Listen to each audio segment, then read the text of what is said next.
নমস্কার। এসএসসি 2016 26,000 চাকরি বাতিল নিয়ে এই মুহূর্তের একটা গুরুত্বপূর্ণ খবর। সুপ্রিম কোর্টে কি হবে, আমার কথা 100% মিলিয়ে নেবেন, সেটাই হবে। এবং কত হাজার চাকরি বাতিল হতে চলেছে সেটাও মিলিয়ে নেবেন, আমি ডিটেলসে বলছি।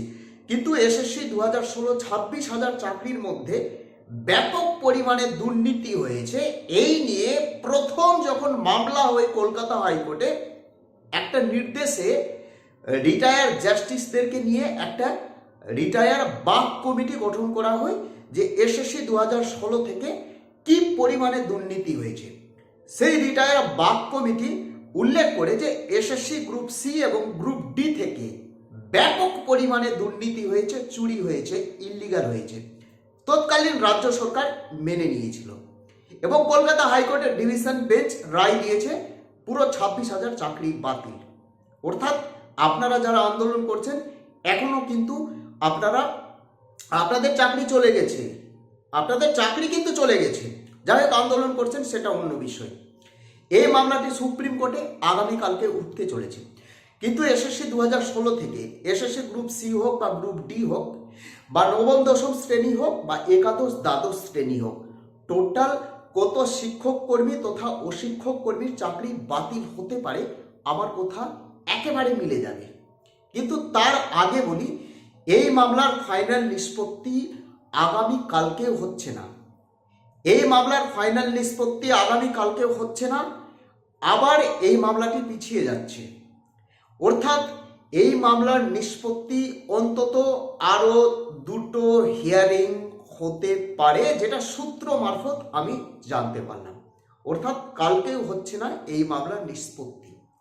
এবার এসএসসি 2016 থেকে ব্যাপক পরিমাণে দুর্নীতি হয়েছে, বিশেষ করে এসএসসি গ্রুপ সি এবং গ্রুপ ডি এর ক্ষেত্রে।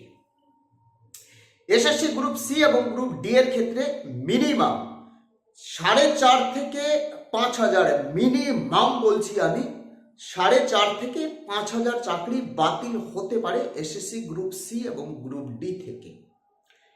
একাদশ দ্বাদশ শ্রেণী এবং নবম দশম শ্রেণী থেকে প্রায় চাকরি বাতিল হতে পারে 3,000-এর কাছাকাছি। অর্থাৎ মিনিমাম সিবিআইয়ের রিপোর্ট অনুযায়ী মিনিমাম বলছি আমি, ম্যাক্সিমাম আরও যেতে পারে, কমপক্ষে 8 থেকে 8,500 চাকরি বাতিল হতে পারে এসএসসি 2016 এই 26,000 শিক্ষক তথা অশিক্ষক কর্মীর মধ্যে।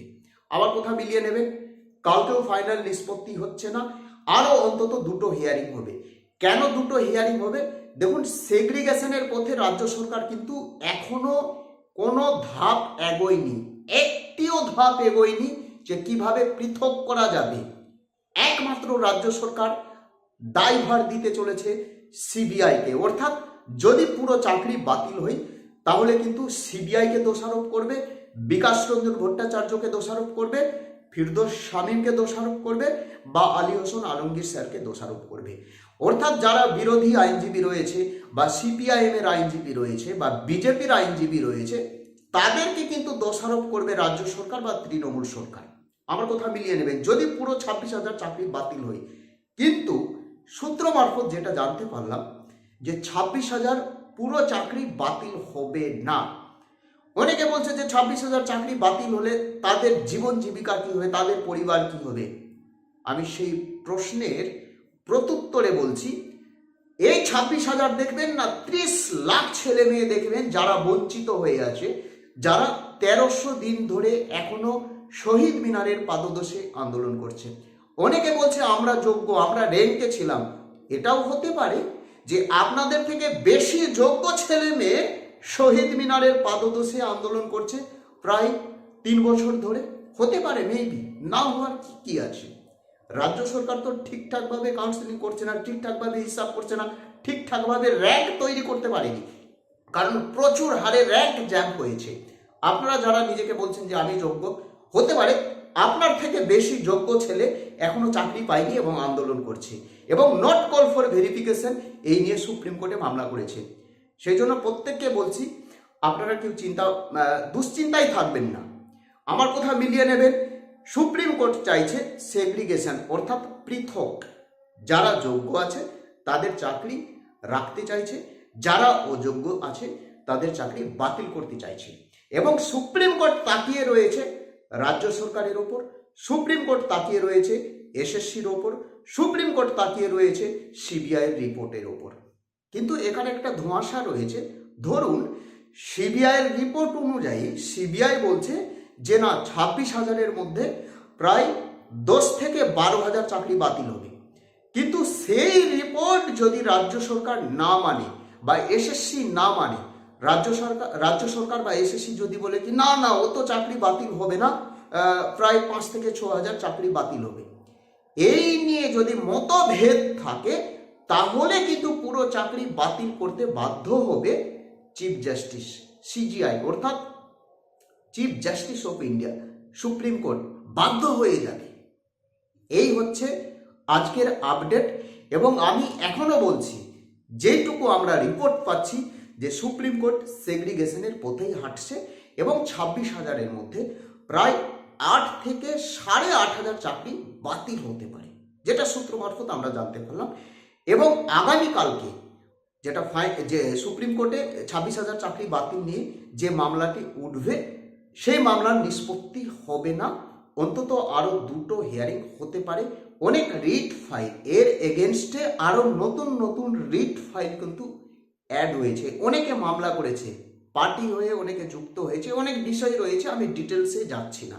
কিন্তু যারা যোগ্য প্রার্থী রয়েছে প্রত্যেককে বলছি আপনারা চিন্তা করবেন না, অবসাদে থাকবেন না, দুশ্চিন্তা মুক্ত হয়ে থাকুন। এবং যদি আপনাদের চাকরি বাতিল হয় তাহলে এসএসসি বা রাজ্য সরকারের জন্য কিন্তু বাতিল হবে। সিবিআই যে রিপোর্টটা উল্লেখ করবে মাথা পেতে যদি মেনে নেই রাজ্য সরকার বা তার আইনজীবী বা এসএসসির আইনজীবী, তাহলে আপনাদের কোনো সমস্যা হবে না যারা যোগ্য প্রার্থী রয়েছে।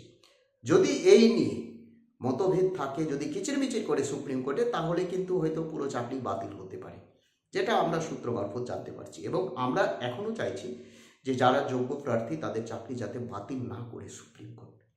ওএমআর ডেস্ট্রয় মামলা নিয়ে বিশ্বজিৎ বসু কলকাতা হাইকোর্টে রায় দিতে ভয় পাচ্ছে, অর্থাৎ সরকার বিরোধী রায় দিতে ভয় পাচ্ছে। আমি কলকাতা হাইকোর্টের কথা বলছি, যেটা প্রাইমারি টেট 2014 ওএমআর ডেস্ট্রয় নিয়ে মামলা চলছে। 2017 প্রাইমারি টেট প্রশ্নভুল মামলা নিয়ে একটা ব্যাপক খেলা হয়েছে, পরের ভিডিওতে দিচ্ছি।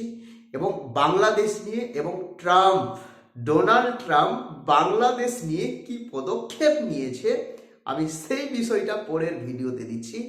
2026 বিধানসভার নির্বাচনে বিজেপি 100-র নিচে আসন পাবে না 100-র উপরে আসন পাবে, সেটা আপনাদের সামনে তুলে ধরবো। রাজ্যর রাজনীতি, দেশ বিদেশ, মমতা ব্যানার্জি, মোদি, বিশ্বের সমস্ত আপডেট আমার চ্যানেলে পেয়ে যাবেন। প্রত্যেকে ভালো থাকবেন, সুস্থ থাকবেন। নতুন হয়ে থাকলে চ্যানেলটিকে সাবস্ক্রাইব করে দেবেন। জয় হিন্দ, বন্দে মাতরম।